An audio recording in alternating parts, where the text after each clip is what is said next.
Assalamualaikum warahmatullahi wabarakatuh.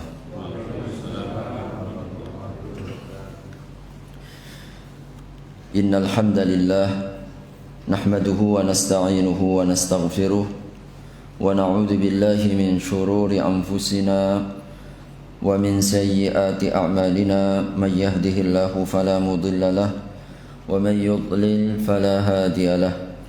أشهد أن لا إله إلا الله وحده لا شريك له وأشهد أن محمدا عبده ورسوله لا نبي بعده اللهم صل على نبينا محمد وعلى آله وصحبه وسلم أجمعين أما بعد.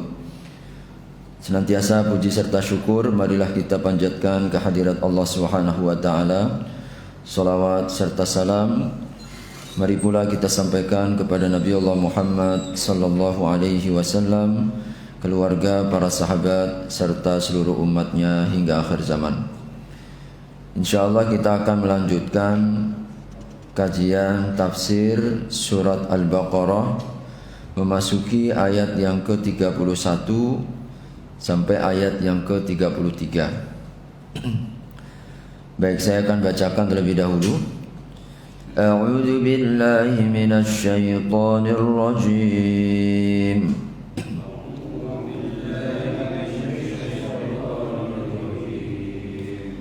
وعلم آدم الأسماء كلها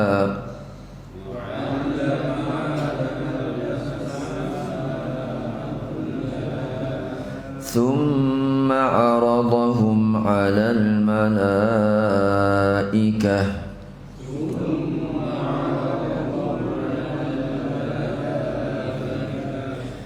فقال أنبئوني بأسماء هؤلاء إن كنتم صادقين.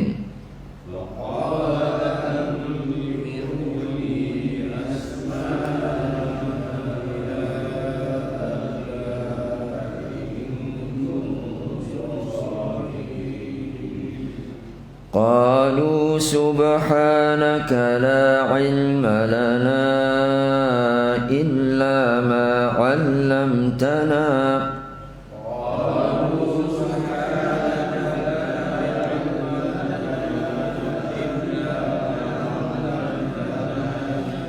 إنك أنت العليم الحكيم.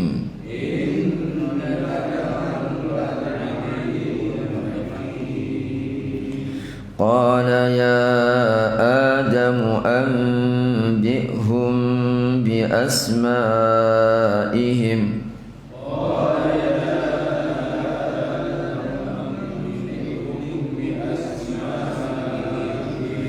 فلما أنبأهم بأسمائهم قال ألم أقل لكم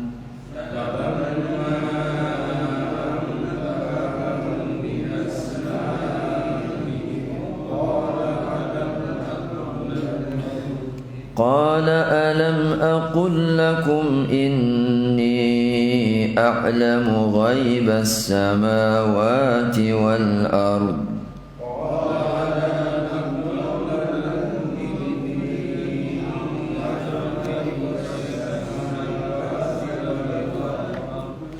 وأعلم ما تبدون وما كنتم تكتمون.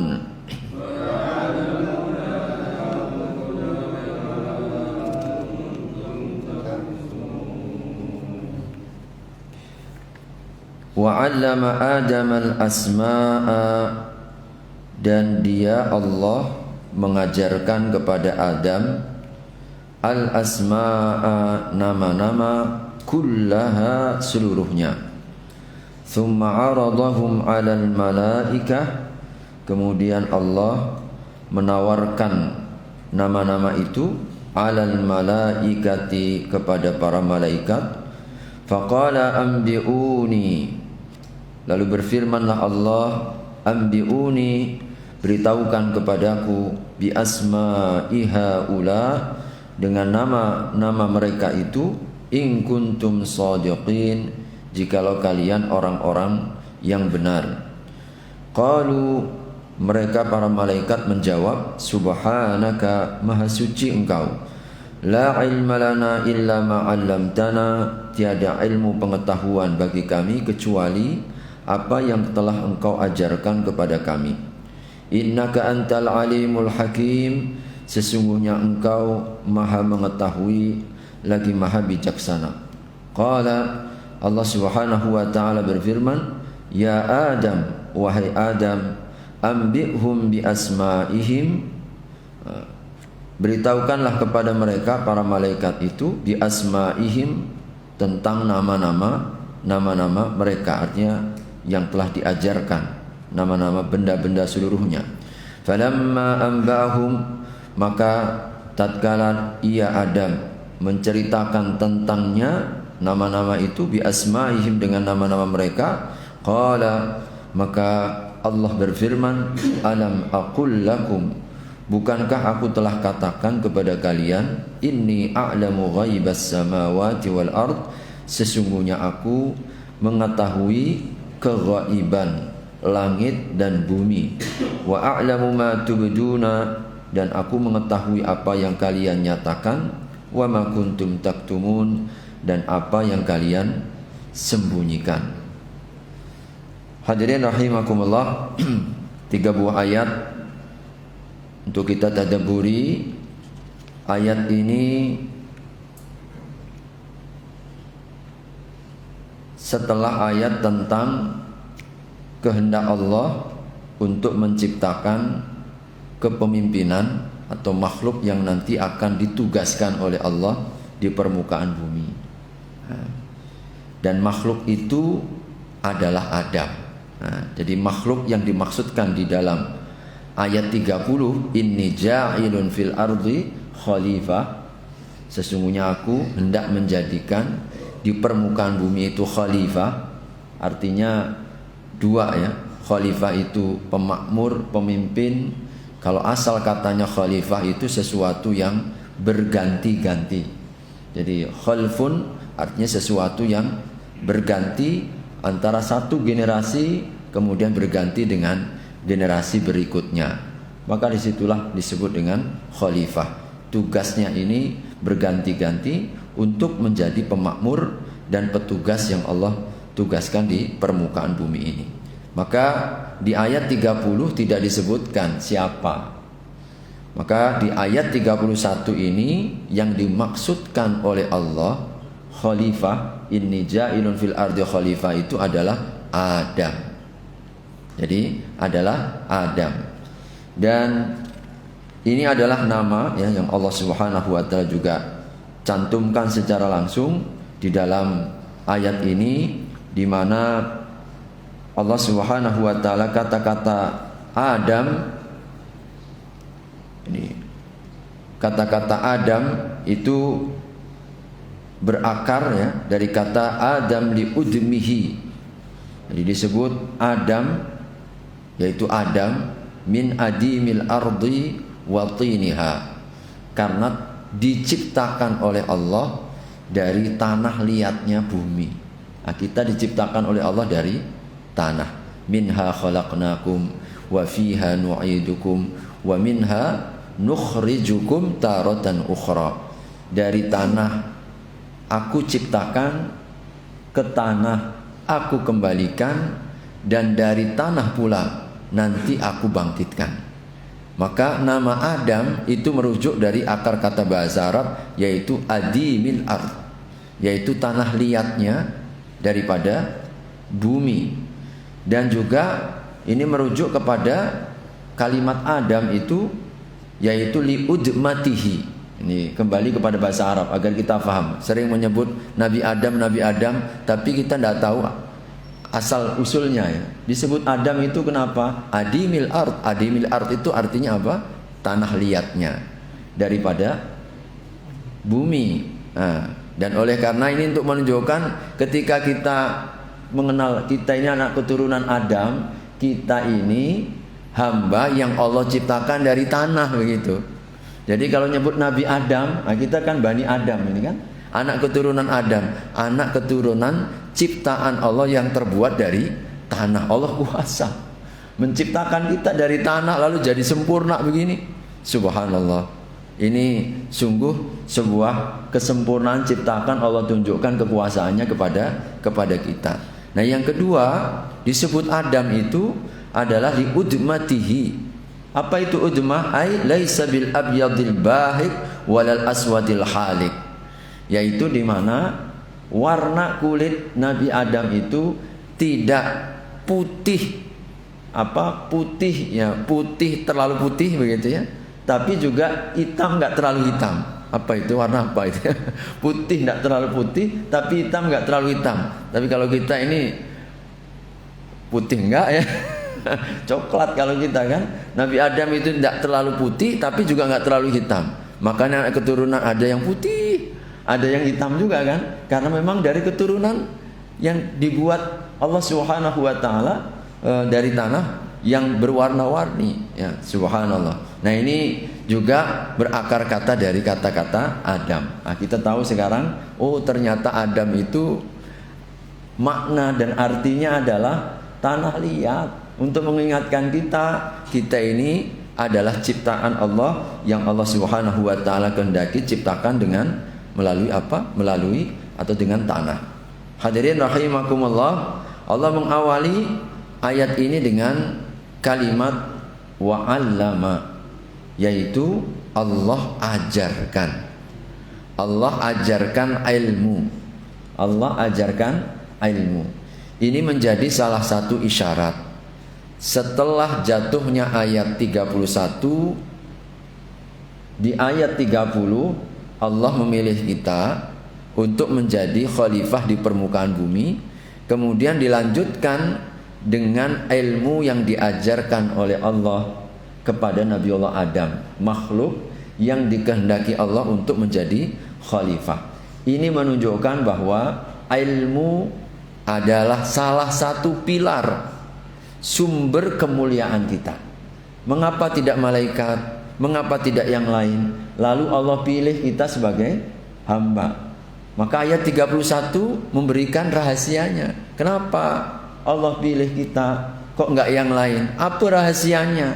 Apa yang membuat kita ini dimuliakan atas seluruh makhluknya?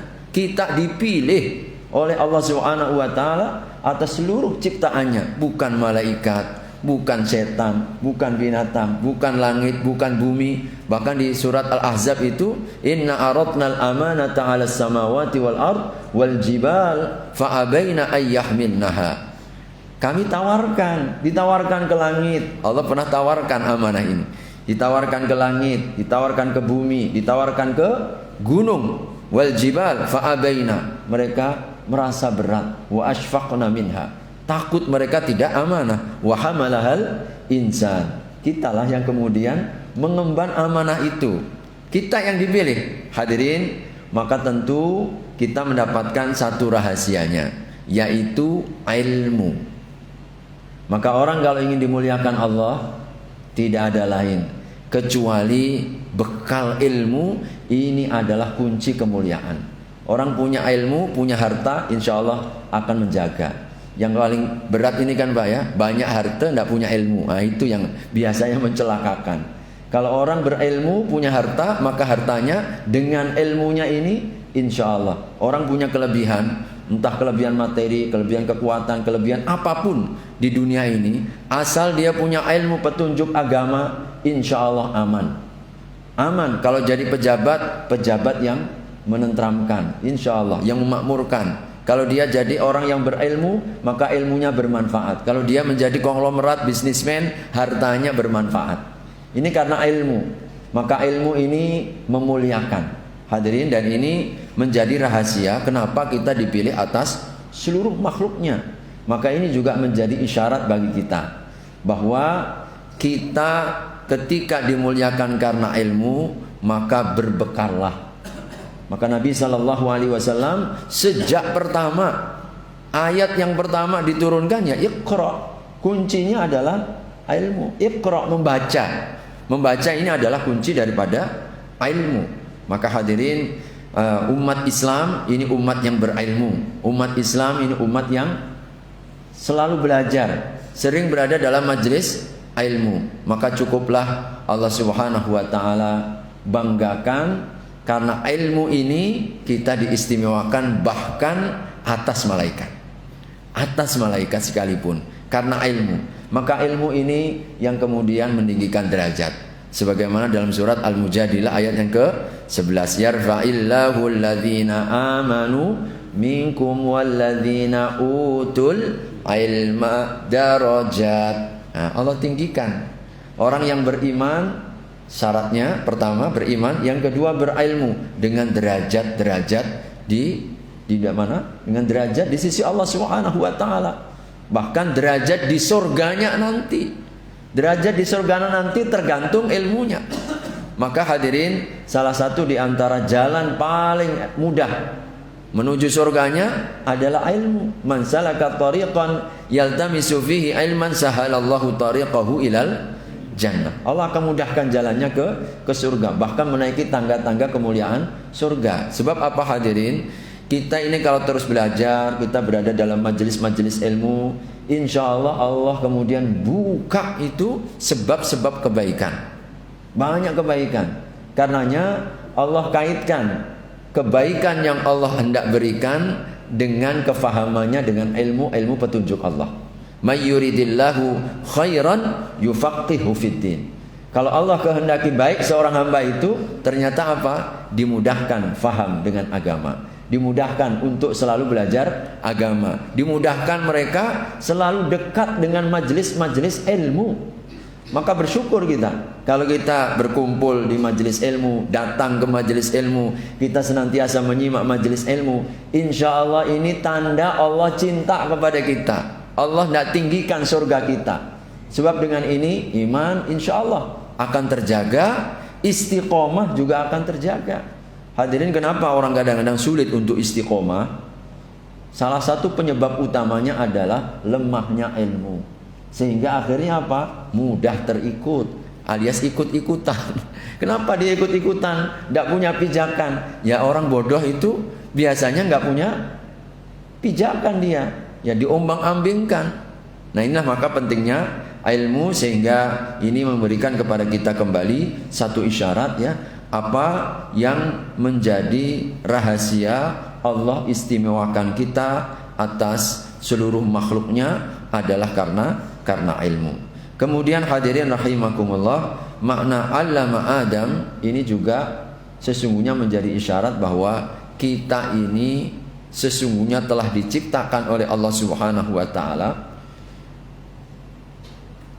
Jadi diciptakan oleh Allah Subhanahu wa taala, secara fitrahnya ini mampu untuk mengolah, mengelola, meningkatkannya, berkembangnya. Kita ini berkembang dengan ilmu. Maka inilah yang membuat kemudian kita melihat ya bagaimana perkembangan dari zaman ke zaman, dari generasi ke generasi. Ini karena ada potensi. Nah, potensi ini sudah ada, Allah berikan. Maka ayat ini mengingatkan kepada kita, tinggal hadirin mau tidak kita kemudian mengasahnya itu, mau tidak kita kemudian memberdayakannya itu. Nah, jadi ini tinggal siap sedia ini kita kelola. Ibarat kalau kita punya ladang, punya sawah, punya tanah, siap untuk diolah.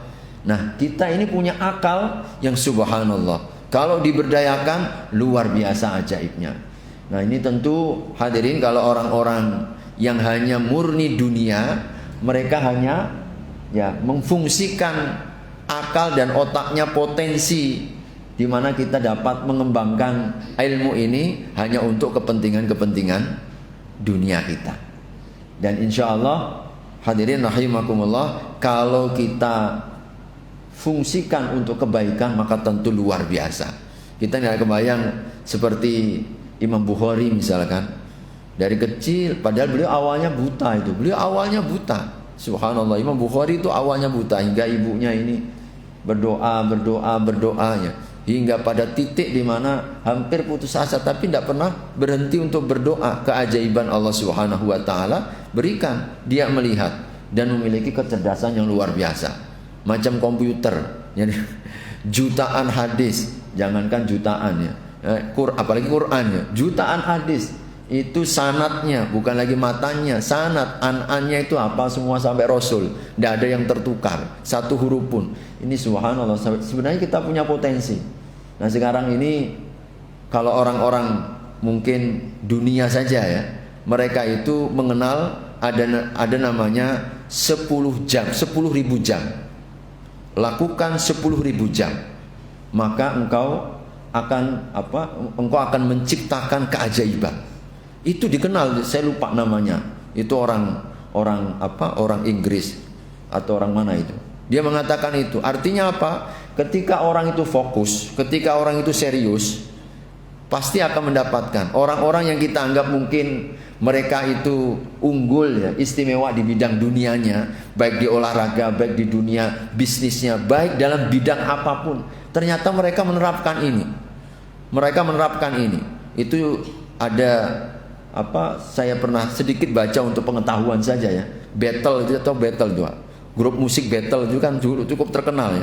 Kenapa dia sampai bisa terkenal gitu? Enggak bim salah bim, ada kedabrang enggak? Dia berlatih untuk musiknya itu sampai 12 jam setiap hari. Bayangan Pak, 12 jam setiap hari. Itu untuk dunia. Itu untuk dunia.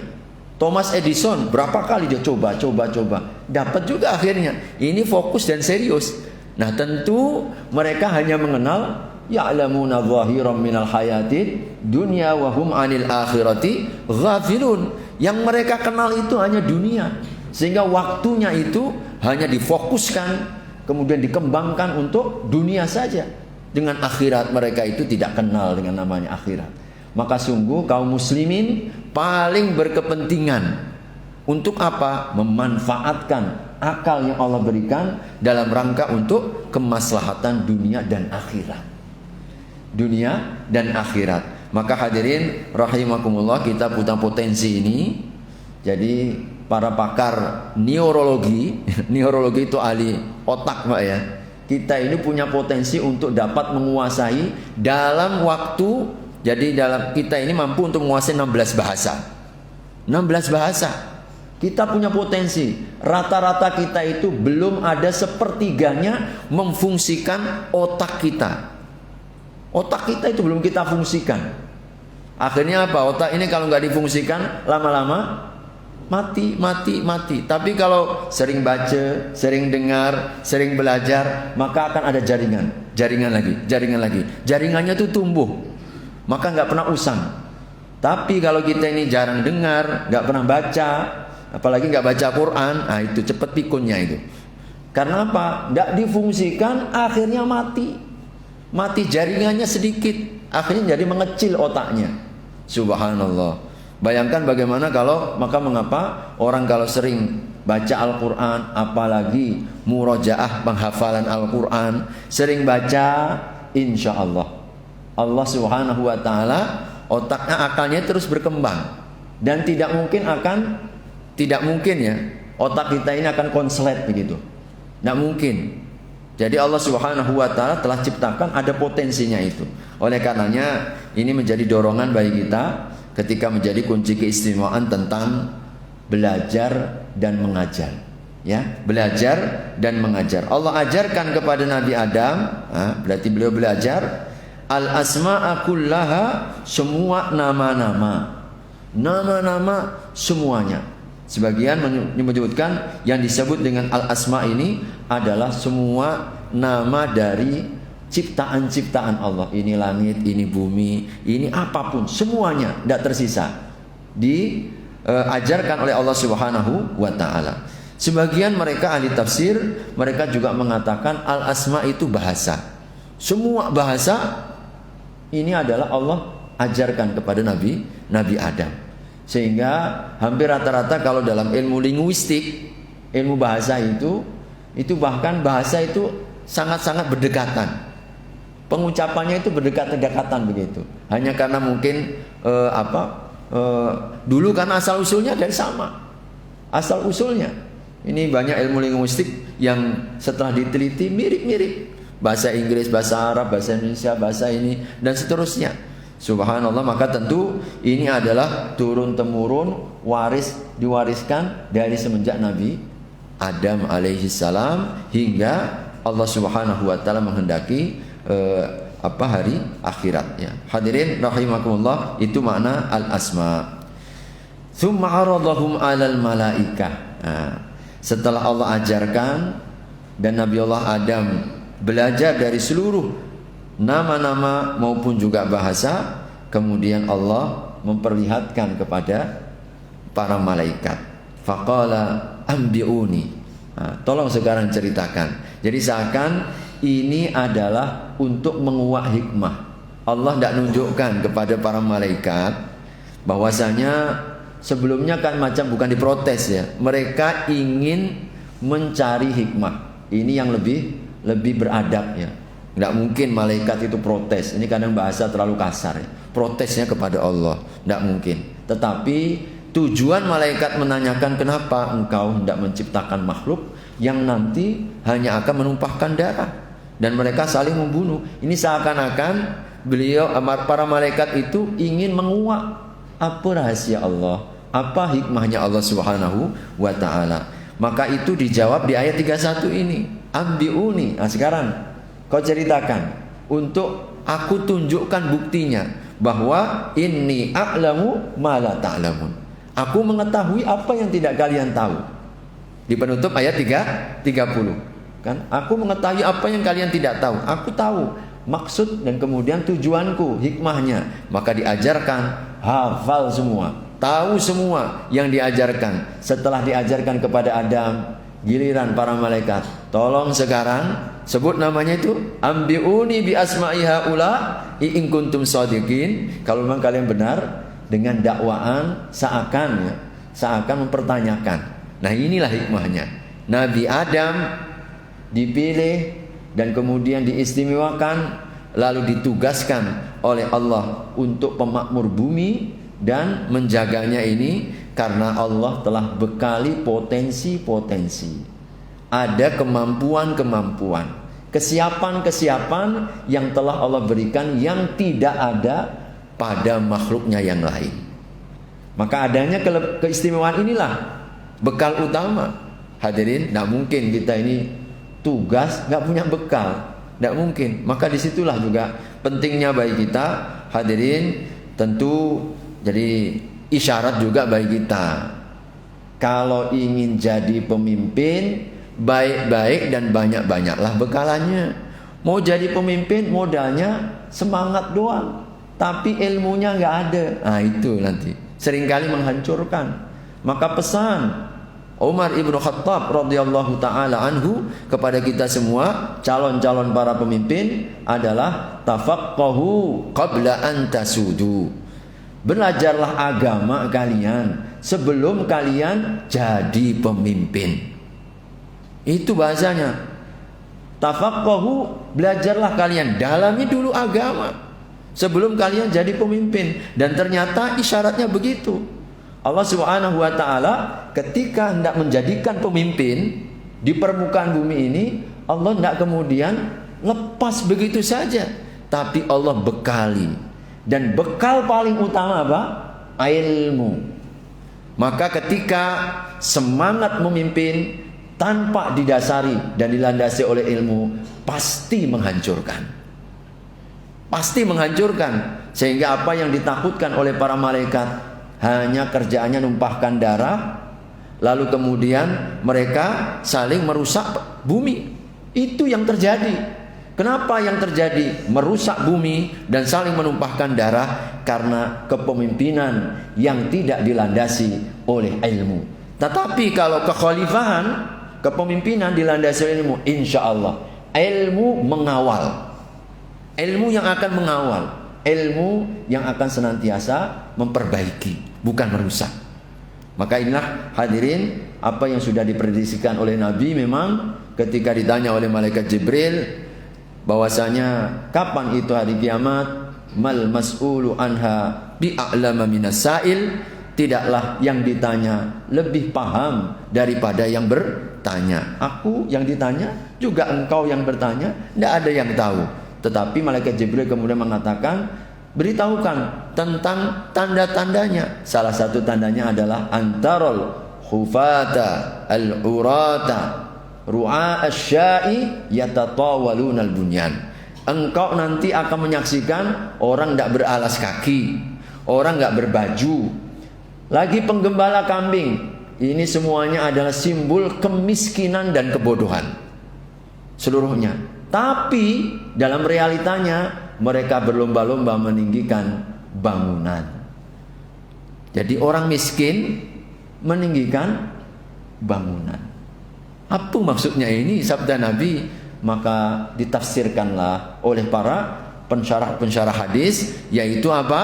Bahwa di antara tanda hari kiamat, dekatnya hari kiamat adalah munculnya para pemimpin gadungan, alias para pemimpin yang tidak dilandasi oleh ilmu. Maka dengan kepemimpinannya dia hanya berhasrat untuk membangun dunianya, tapi merobohkan akhiratnya. Merobohkan akhiratnya, merusak bukan memperbaiki. Karena apa? Kebodohannya tadi. Dan sepertinya sudah terjadi. Kamu lihat seperti itu kan? Oleh karena apa? Allah telah mensyaratkan di dalam ayat ini. Rahasianya ternyata harus diiringi antara khalifah dan ilmu. Nah, ilmu ini harus berbarengan. Dan tentu setiap kali kita mengatakan ilmu, hadirin, adalah ilmu petunjuk Allah Subhanahu wa ta'ala. Ilmu syar'i itu ilmu yang paling mulia. Jangan kemudian kita ditanya, apa itu peran ulama, apa itu peran ustadz, apa peran itu agama untuk membangun. Ini kalau tanpa agama, negara pasti akan hancur. Akan hancur. Jangan bilang peran-peran ulama, peran ilmu agama. Tidak mungkin dunia ini akan tertegak hanya karena ilmu dunia. Bahkan dengan ilmu dunia tanpa ilmu agama dah banyak contohnya. Negeri Sabak dihancurkan oleh Allah. Apa kurangnya Fir'aun? Dihancurkan oleh Allah. Apa kurangnya kaum Ad? Jadi Allah Subhanahu wa ta'ala sebutkan Iramadatil imad. Jadi alam tara kaifa fa'ala rabbuka bi'ad. Tidakkah kau kesiksa? Kau perlihatkan, kau lihat itu. Apa yang Allah telah perbuat kepada kaum Ad? Ada apa ya Allah? Iram, kaum Iram, Zatil imad. Dia punya teknologi pada masanya, mampu membangun bangunan-bangunan mercusuar, bangunan-bangunan pencakar langit. Bahasa kita begitu. Iram Zatil imad. Bangunannya itu tinggi-tinggi. Itu teknologinya hancur juga. Para ulama di tafsir mereka mengatakan karena apa? Kemampuan teknologinya, penguasaan ilmu dunianya, tapi tidak diiringi dengan ketaatan dan ketundukannya kepada Allah, menghancurkan. Maka jangan mengulang yang sama. Kalau kemudian ilmu agama ini kita pandang sebelah mata, hadirin, jangan bawa urusan agama. Enaknya saja, jangan bawa urusan agama. Katakan dan jawab kepada mereka, kita mati saja harus membawa agama, apalagi hidup. Betul nggak Pak? Mati maunya bawa agama semuanya kan? Wala tamutunna illa wa antum muslimun. Kau jangan mati kecuali Islam. Bawa itu agama. Giliran hidup bilang nggak, jangan bawa agama. Ini gimana? Otaknya ditaruh di mana itu? Masya Allah. Jadi kadang-kadang kita ini bingung begitu ya. Hadirin rahimakumullah, ketika kita meninggal saja, yang Allah kehendaki bawalah itu Islam. Tapi anehnya mau mati Islam, hidupnya nggak mau cara Islam. Matinya kalau ditanya, Bapak mau apa? Husnul khotimah, meninggal dalam keadaan Muslim. Lihat cara hidupnya, pakai cara hidup orang Islam. Gimana ini mau meninggal dalam keadaan Islam? Nggak mungkin. Jadi Allah Subhanahu wa ta'ala akan karuniakan kepada mereka. Oleh karena itu hadirin rahimakumullah, ini menjadi salah satu rahasia. Ayat 32,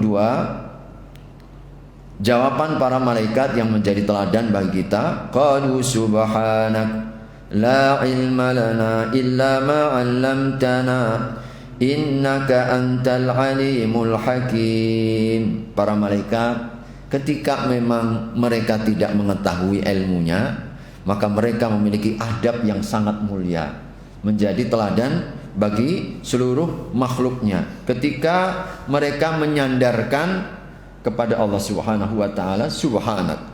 Apa makna tasbih? Subhanak itu artinya kita mensucikan Allah dari kekurangan, dari cacat, dari ketidaksempurnaan. Subhanak. Subhanallah itu artinya kita sucikan Allah. Jadi sesungguhnya maknanya itu mensucikan Allah dari segenap kekurangan.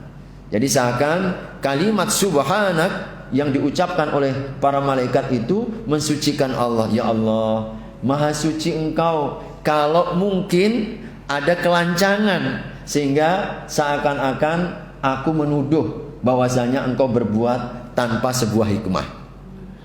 Dan tidak mungkin Allah Subhanahu wa taala berkehendak menciptakan berbuat apa saja kecuali apa yang Allah perbuat itu adalah lahir dari sifat ilmu, keluasan ilmunya Allah, dan juga sifat hakim, kemahabijaksanaan Allah Subhanahu wa taala. Maka kalimat subhanak ini untuk apa? Meniadakan, menjauhkan. Subhanak, maha suci Engkau ya Allah, jikalau Engkau berbuat sesuatu tanpa hikmah, tidak mungkin.